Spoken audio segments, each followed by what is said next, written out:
روایت کے اعتبار سے فرمایا راجح قول جو ہے وہ 8 ربیع الاول کا ہے کہ 8 ربیع الاول کو آپ کی ولادت باسعادت ہوئی۔ اور اسی طرح ولادت باسعادت کی تاریخ کے متعین میں اختلاف چلا آ رہا ہے شروع سے، تو اسی طرح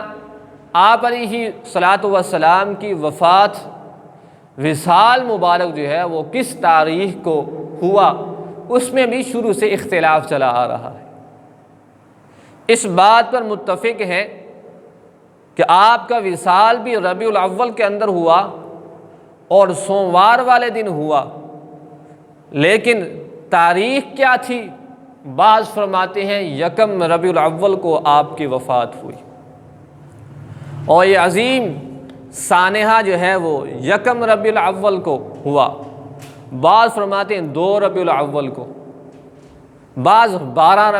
ربیع الاول کا اقوال بھی موجود ہے کہ آپ کی وفات جو ہے وہ 12 ربیع الاول کو ہی ہوئی ہے۔ یہ مختلف اقوال چلے آ رہے ہیں۔ اب ان تمام باتوں میں جو اہم بات اور جو لائق توجہ بات ہے وہ یہ ہے کہ اللہ رب العزت کی طرف سے اس کے اندر کوئی نہ کوئی حکمت جو ہے وہ پوشیدہ ہے کہ امت جو ہے وہ اس معاملے کے اندر اللہ رب العزت نے وہ مکمل تحقیق اور مکمل علم جو ہے وہ امت کو وہ اس بات کے بارے میں عطا نہیں کیا، اور صحابہ کرام کے ذہنوں سے یہ بات جو ہے وہ نکلوا دی کہ اس تاریخ ان چیزوں کی طرف جو ہے وہ توجہ نہ کریں، بلکہ امام الانبیاء صلی اللہ علیہ وسلم کا جو اصل پیغام تھا اس پیغام کی طرف توجہ رہے،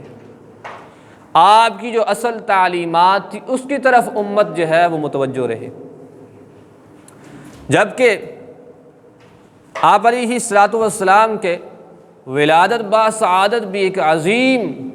واقعہ ہے، ایک امت کے لیے بہت بڑی خوشی کا باعث ہے، نعمت ہے اللہ رب العزت کی طرف سے۔ اللہ تعالیٰ نے پوری انسانیت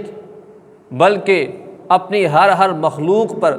بے شمار انعامات و احسانات کیے ہیں،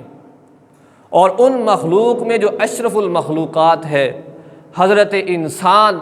اس پر بھی بے شمار انعامات کیے ہیں۔ قرآن مقدس کہتا ہے،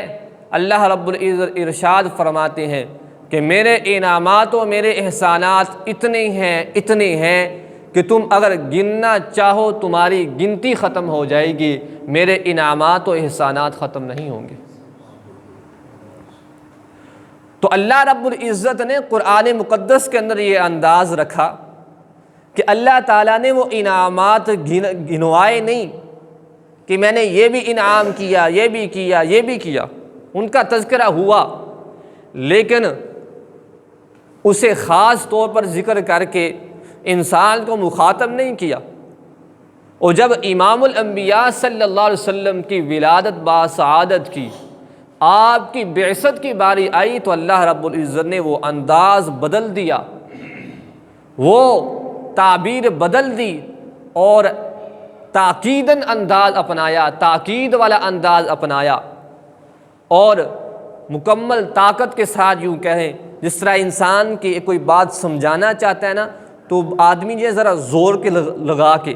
اپنے ذرا لہجے کو ذرا سخت کر کے، یا اپنے جو ہے وہ قوت کو ذرا مزید اضافہ کر کے، اپنی آواز کو بلند کر کے کوئی بات سمجھانا چاہتا ہے اور کوئی بات کہنا چاہتا ہے، وہ ایک انسان کا انداز ہوتا ہے، اور اللہ رب العزت کا انداز یوں الفاظ کے ساتھ ہمیں جو سمجھ آتا ہے کہ اللہ رب العزت فرماتے ہیں لَقَدْ مَنَّ اللَّهُ عَلَى الْمُؤْمِنِينَ۔ لَقَدْ مَنَّ اللَّهُ، یہاں اللہ تعالیٰ نے لفظ لَقَدْ لے کے آئیں، لفظ لام یہ بھی تاکید کے لیے آتا ہے، کسی بات کی اہمیت دلانے کے لیے۔ وہ بات جو آگے کی جا رہی ہے وہ بات اہم ہے، عام نہیں ہے، مکمل توجہ کے ساتھ سنو۔ اور لفظ جو قد ہے وہ قد بھی تحقیق و تاکید کے لیے، لا قد، جب یہ دونوں جمع ہو جائیں تو پھر